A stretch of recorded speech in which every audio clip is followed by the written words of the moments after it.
Bienvenidos nuevamente a nuestro curso de interpretación y traducción del libro de Éxodo. En el video anterior vimos cómo Dios se aparece en una zarza ardiente a Moisés y le explica el plan que tiene para sacar a su pueblo de Egipto. En esta ocasión nos vamos a concentrar en el capítulo 4, versículo 1 al 17, las señales para Moisés. Iremos versículo a versículo observando algunos retos de interpretación y algunos retos de traducción. Con rojo marcaremos algunos retos de traducción y con verde algunas cosas culturales que debemos considerar para la interpretación de este libro. Capítulo 4, versículo 1. Moisés volvió a preguntar, ¿y qué hago si no me creen ni me hacen caso? ¿Qué hago si me dicen, el Señor no se te ha aparecido? Primero que nada, pongo un reto de interpretación en Moisés volvió a preguntar. Respondió y dijo, dicen otras versiones. Se entiende que responde a Dios, aunque algunas traducciones prefieren agregar como traducción del lenguaje actual, y dijo a Dios, a fin de aclarar a quién se dirige la respuesta, ya que el discurso inició desde el capítulo 3 versículo 16, y hay un cambio de capítulo, puede que nuestros lectores se sientan un poco perdidos con respecto a los personajes. Así que valdría la pena identificarlos bien. Otras traducciones buscan formas distintas de decir lo mismo. Moisés replicó, Moisés volvió a preguntar. En el versículo 1, el Señor no se te ha aparecido, no se te ha aparecido Jehová, dicen otras versiones. Significa que ellos no consideran cierto lo que Moisés cuenta de su encuentro con Dios. El Señor capta ese sentido y responde a Moisés dándole señales que él va a poder reproducir delante de sus compatriotas y también del mismo faraón. Lo que buscan estas señales es dar testimonio de que sus palabras son verdad. Una traducción alternativa es, pues dirán, no es verdad lo que dices. Versículo 2. ¿Qué tienes en la mano? Preguntó el Señor. Una vara, respondió Moisés. Pues vara es la palabra hebrea matet y es genérica y se utiliza para referirse a cualquier vara o palo largo del Antiguo Testamento. En este caso, se refiere al cayado habitualmente que llevaban los pastores para conducir el ganado y que seguramente Moisés tenía en la mano mientras contemplaba la zarza. Algunos prefieren traducir vara como bastón, como lo hace la NBE o la Dios habla hoy. Am, el traductor debe buscar siempre en su lengua receptora qué palabra remite ese objeto particular que se utiliza para conducir el ganado pequeño. De no existir una palabra específica, entonces mi recomendación siempre será utilizar una palabra más general, como bastón. Versículo 3. Déjala caer al suelo, ordenó el Señor. Moisés la dejó caer al suelo y la vara se convirtió en una serpiente. Moisés trató de huir de ella. Em, Aquí solo tengo un reto de interpretación con la palabra serpiente. Otras versiones utilizan culebra. La palabra utilizada en el hebreo es nahash y es la misma que aparece en el capítulo 3 de Génesis para designar a la serpiente. El hecho de que luego Moisés huya de ella y que se le ordene tomarla por la cola quiere decir que es un animal peligroso y no es una simple culebra inofensiva. En castellano, en español, tenemos esa diferencia entre serpiente y culebra. Generalmente la serpiente es de mayor tamaño y sus colores son más llamativos em, por la carga venenosa que tienen, entonces son más temibles. Así que por todo esto, yo me inclino por utilizar serpiente acá. Versículo 4. Entonces el Señor le mandó que la agarrara por la cola. En cuanto Moisés agarró la serpiente, ésta se convirtió en una vara en sus propias manos. No veo algún reto de traducción ni de interpretación en este versículo.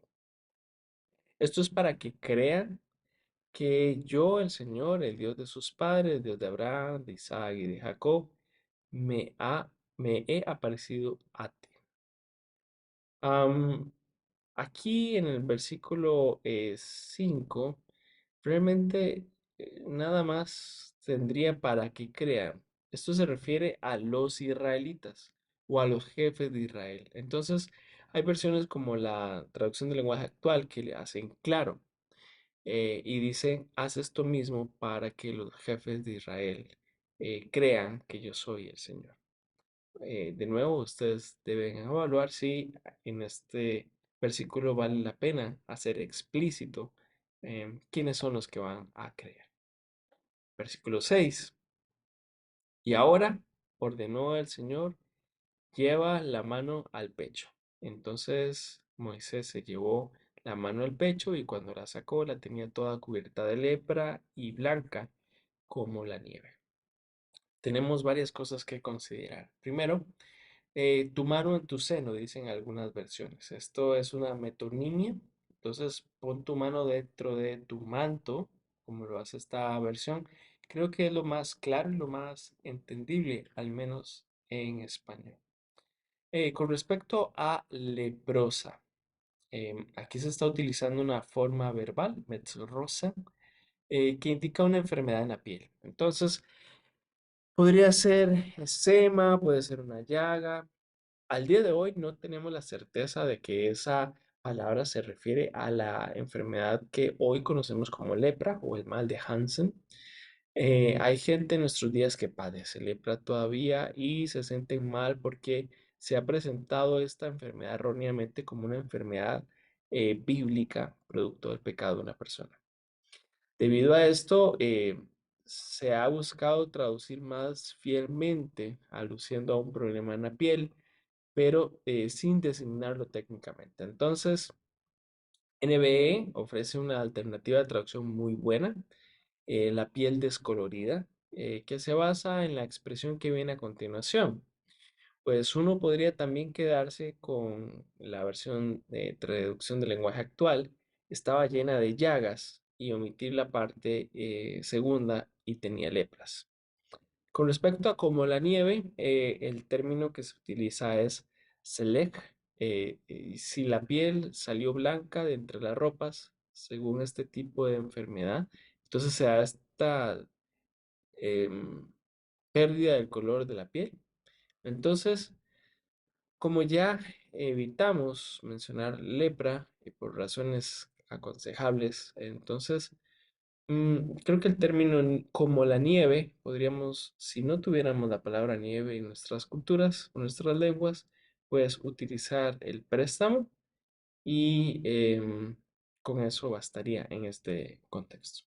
Versículo 7. Llévatela otra vez al pecho, insistió el Señor. Moisés se llevó de nuevo la mano al pecho y cuando la sacó la tenía tan sana como el resto de su cuerpo. Aquí pongo un reto en el resto de su cuerpo porque hay otras traducciones más literales que dicen como la otra carne. Siento que es mejor en la nueva versión internacional, es mucho más clara, porque no queda muy específico como la otra carne. ¿Cuántas carnes tenía? No. Versículo 8. Si con la primera señal milagrosa no te creen ni te hacen caso, dijo el Señor, tal vez te crean con la segunda. Acá pongo dos retos. Primero es que en las versiones más literales, como Reina Valera 95, se propone la voz, ¿sí? Am, pues el concepto de la voz se refiere a toda la persona que emite la voz. Entonces, aquí esta expresión se refiere al efecto que la señal va a producir en quienes ven esa señal.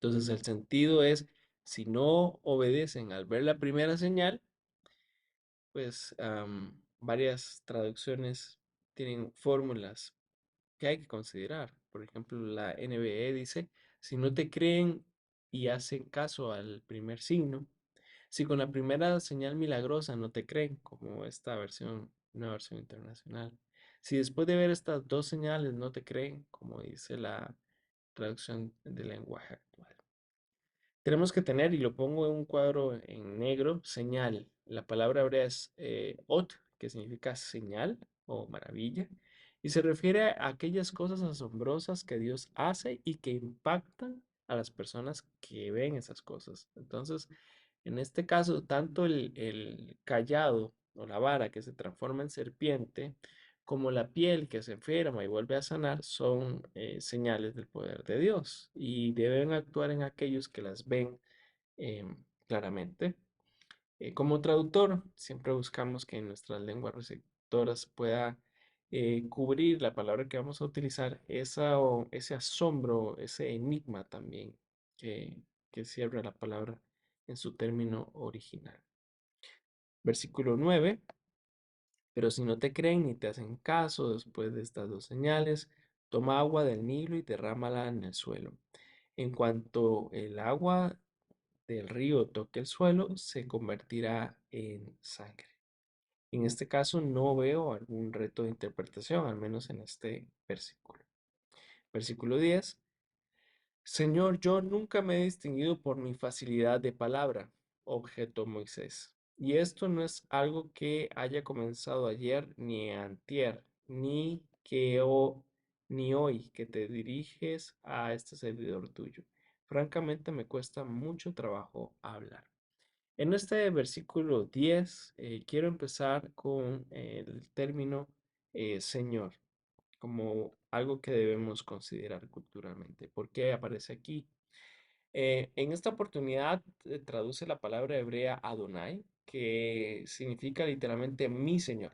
Entonces, algunos han notado que el narrador utiliza el nombre propio. Dijo Moisés a Jehová. Pero en boca de Moisés siempre se coloca esta expresión de respeto. Ahí, Señor. Eso es lo que quería pues resaltar. Como reto, nunca me he distinguido por mi facilidad de palabra, como dice esta versión. Otras versiones dicen, nunca he sido hombre de fácil palabra. Otras traducciones dicen, yo no tengo facilidad de palabra. Yo nunca me he distinguido por mi facilidad de palabra. Tardo en el habla y torpe de lengua. También se puede traducir, soy torpe de boca y de lengua.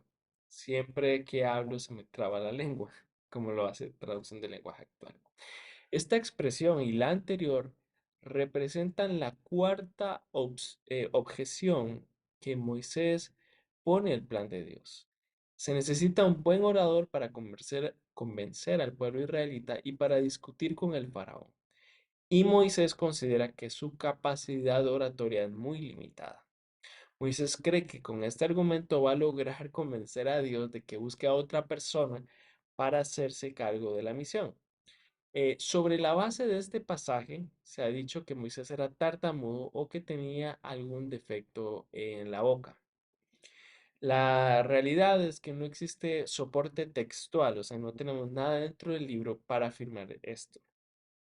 Considero yo que algo más sencillo y más coherente con los primeros capítulos es pensar que Moisés ha sido criado en la corte del faraón y habría aprendido la lengua hebrea de adulto, por lo cual hablaría con un acento egipcio. Entonces, su pronunciación sería defectuosa en ese sentido. Y es sabido que a ningún pueblo le gusta que su líder hable con acento extranjero y menos si se trata del acento del pueblo que los está oprimiendo. Versículo 11. ¿Y quién le puso la boca al hombre? Le respondió el Señor. ¿Acaso no soy yo el Señor quien lo hace sordo o mudo? ¿Quién le da la vista o se la quita? En este caso, en este versículo, de pronto, el único tema a considerar es al mudo y al sordo, porque se refiere a una incapacidad permanente de hablar, no es a un acto ocasional de callar o de hablar ocasionalmente. En este sentido, la traducción del lenguaje actual yo soy quien hace que hables o que no hables, pues podría confundir al lector con respecto a la intención del texto, creando esa sensación de que se está refiriendo a una acción cotidiana de hablar y en algún momento callarse. Ambas palabras están en este orden en el hebreo y en nuestro criterio, pues yo preferiría que se respeten. Pero como la opción o la traducción que tengo en la pantalla se invierte, sordo o mudo. Porque esta frase es común en español, sordo mudo, no mudo sordo. Entonces es algo que ustedes también deben ver si pueden invertir los términos o si los dejan como en el original. Versículo 12. Anda, ponte en marcha, que yo te ayudaré a hablar y te diré lo que debes decir. Pongo aquí un solo reto. Yo te ayudaré a hablar, dice esta versión, pero otras versiones más literales dicen estaré en tu boca. ¿Qué dicen esto? Es que el verbo llevet en la forma presente está aquí en el capítulo 3 versículo 14 y el término es conocido como el nombre de Dios. Así que en español, pues suena artificial esto, estaré en tu boca. Entonces, yo preferiría o les recomendaría seguir la nueva versión internacional, yo te ayudaré a hablar, o puede ser la traducción del lenguaje actual, yo te ayudaré para que hables bien. Como algo a considerar, esta es la quinta objeción. Entonces, las últimas de las objeciones debe ser considerada más que una objeción, como una clara renuncia de Moisés a la misión que Dios le está solicitando. Moisés le pide a Dios que elija a otra persona, esa persona que pueda hablar, porque simplemente no quiere hacer lo que Dios le pide. Entonces, esto va a explicar el sorpresivo enojo de Dios que ve en Moisés esta actitud de rechazar su voluntad. Entonces, Dios a la vez le va a ofrecer una solución al problema al indicarle que Aarón lo va a acompañar. Versículo 13. Señor, insistió Moisés, te ruego que me envíes a otra persona. Envía, te ruego, por medio al que debas enviar. Envía, te ruego a cualquier otra persona. Pues la frase en hebreo es bastante compleja y se entiende realmente solo cuando consideramos todo el contexto, especialmente el versículo 14. Literalmente dice, envía, te ruego, en mano de quien tú envíes. Em, pues lo que puede entenderse como que Moisés acepta la misión. Sin embargo, por la frase que sigue, podemos comprender esto de otra manera. Moisés quiere decirle a Dios que envíe al que tenga que enviar, siempre y cuando no sea a él. Entonces, esto es lo que debe quedar claro. Versículo 14. Entonces, el Señor ardió en ira contra Moisés y le dijo, ¿y qué hay de tu hermano Aarón, el levita? Yo sé que él es muy elocuente. Además, ya ha salido a tu encuentro y cuando te vea se le alegrará el corazón. Con respecto a la frase ardió en ira, se enojó contra Moisés. am, si la frase anterior tenía cierta ambigüedad, ahora sí queda totalmente claro. Aquí tenemos la expresión hebrea yaviar af, que significa literalmente se encendió su nariz. Y es una forma muy común en el Antiguo Testamento para expresar enojo o ira, en este caso aplicado a Dios. Nos está otra vez aplicando una metonimia, es como una comparación, así como los hombres se enojan y se les pone la nariz roja, Dios se enoja y se le pone la nariz roja. Em, yo diría que ustedes deben empezar si quieren expresar directamente el significado o si en su cultura significa lo mismo enojarse y ponerse la nariz roja. La otra frase que también debemos tener cuidado es en se le alegrará el corazón. Se alegrará al verte, dice la traducción del lenguaje actual. Se le alegrará al saber de ti, NBE. Todas estas versiones dan muy bien el significado, pero ustedes deben preguntarse si la expresión en su corazón se entiende en la lengua y en la cultura de cada uno. Si es así, entonces retenga la expresión como lo hace Reina Valera 95 y una versión internacional, que es mi caso. Versículo 15. Tú hablarás con él y le pondrás las palabras en la boca. Yo los ayudaré a hablar a ti y a él, y les enseñaré lo que tienen que hacer. Am, no encuentro algún reto en el versículo 15, al versículo 16. Él hablará por ti al pueblo, como si tú mismo le hablaras, y tú le hablarás a él por mí, como si le hablara yo mismo. Pues realmente tenemos varios desafíos dentro de este versículo. Primero, algunas versiones dicen literalmente será como tu boca. Entonces, esto es una forma de explicar el papel que va a tener Aarón, de suplir la carencia de elocuencia de Moisés. Otras versiones son más claras cuando traducen Aarón hablará en tu lugar, como la traducción del lenguaje actual. ¿Y dónde está la otra parte polémica? Bueno, que hay versiones que dicen, y tú ocuparás para él el lugar de Dios. Literalmente, el hebreo dice, y tú serás para él como Dios. Lej Elohim. Para decir que Aarón escuchará de su hermano y reproducirá fielmente las palabras que él le diga de la misma manera que el creyente obedece a Dios. Es una imagen muy poco común en el Antiguo Testamento, que la tenemos acá y se va a repetir únicamente en el capítulo 7, versículo 1. Esto es una frase delicada porque coloca a una figura humana en el papel de Dios. Y esta situación debe ser evaluada por el traductor a fin de ver que en la lengua y en la cultura que está recibiendo, pues no genere confusión. La traducción del lenguaje actual omite esta frase a fin de evitar estos malos entendidos. Pues otras versiones nos ayudan. En este caso, la nueva versión internacional nos está dando una buena fórmula. Y tú le hablarás a él por mí como si le hablara yo mismo. Entonces, está destacando, está clarificando la, la frase, ¿no? NBE nos dice, y tú serás su Dios, Dios con minúscula, pues. Esto puede ser tal vez una solución.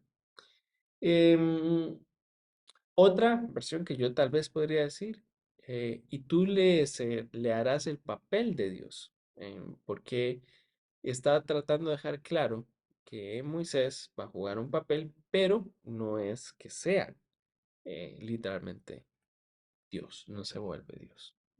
Versículo 17. Pero no te olvides de llevar contigo esta vara, porque con ella harás señales milagrosas. Em, bueno, acá debemos ser consistentes. Si allá usamos vara en el versículo 2, la misma palabra tiene que aparecer aquí. ¿Por qué? ¿Por qué no podemos cambiar la palabra? Porque podría entenderse que es como una vara mágica. Entonces, tenemos que dejar claro que no se trata de dos varas distintas, una vara que hace milagros, no, no es la misma. Y la otra palabra son milagros, se refiere a los hechos del capítulo 4, del versículo 1 al 9. Entonces, habrían otras posibilidades, en lugar de usar señales milagrosas, podríamos decir cosas asombrosas, um, o signos, pero debemos pensar bien que la palabra que escojamos tiene que mostrar que son cosas que asombran, que llaman la atención, pero al mismo tiempo, pues que es inconfundible la fuente, que es Dios el que lo hace. Esto sería todo en este video y en el siguiente video vamos a ver cómo Moisés regresa a Egipto. Muchas gracias por su atención.